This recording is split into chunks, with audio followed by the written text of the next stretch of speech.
میرا نام کسی بھی آدمی کے ساتھ جوڑنے والوں کو شرم آنی چاہیے۔ میں اپنی زندگی میں بہت خوش ہوں۔ گھٹیا الزامات لگانے والے اپنی اوقات دکھا رہے ہیں۔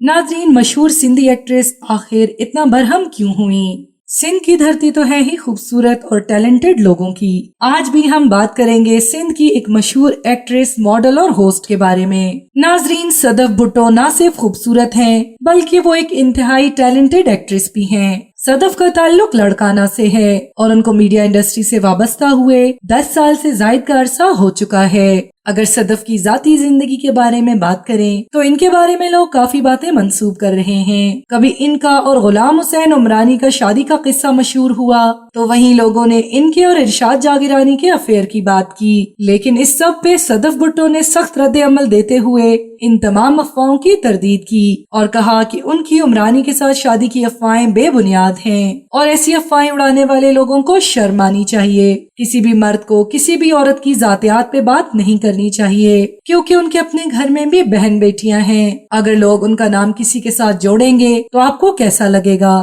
میری شادی بہت اچھے گھر میں ہوئی ہے اور میں بے حد خوش ہوں۔ ناظرین، صدف بھٹو کا ایک بیٹا بھی ہے۔ انہوں نے اپنے کیریئر کا آغاز ڈرامہ سیریل دیا جلائے رکھنا سے کیا۔ اس ڈرامے کو مشہور ہدایت کار فاروق رند نے ڈائریکٹ کیا تھا۔ انہوں نے مزید بتایا کہ پڑھائی مکمل کرنے کے لیے میرے والد نے مجھے 2 سال تک شوبز کی فیلڈ سے دور رکھا۔ ناظرین، صدف بھٹو فیشن شوز میں ماڈلنگ بھی کر چکی ہیں، لیکن ان کا کہنا تھا کہ مجھے اداکاری کا زیادہ شوق ہے اور میں اسی میں اپنا کیریئر بنانا چاہتی ہوں، کیونکہ اب ٹی وی کے فنکاروں کو بھی فلموں میں کام کرنے کا موقع ملتا ہے۔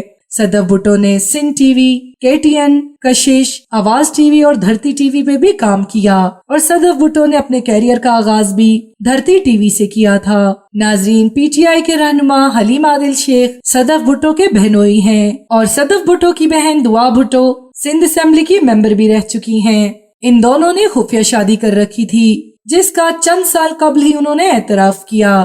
اس کے علاوہ ان کی چھوٹی بہن اقرا بھٹو بھی ایک فیمس ٹک ٹاکر ہیں۔ انہوں نے سندھ اسمبلی میں ٹک ٹاک بنا کر اپلوڈ کر لی تھی، جس کے بعد نہ صرف اقرا بلکہ دعا بھٹو بھی شدید تنقید کی زد میں آئی تھیں۔ اس کے فوراً بعد ہی دعا بھٹو نے ویڈیو بیان جاری کرتے ہوئے عوام سے معذرت کر لی اور ساتھ میں یہ بھی کہا کہ ان کی بہن سے غلطی سرزد ہوئی ہے اور انہوں نے ویڈیو ڈیلیٹ کر دی ہے۔ میری بہن کو اس چیز کا اندازہ نہیں تھا کہ اس کو یہ حرکت نہیں کرنی چاہیے تھی۔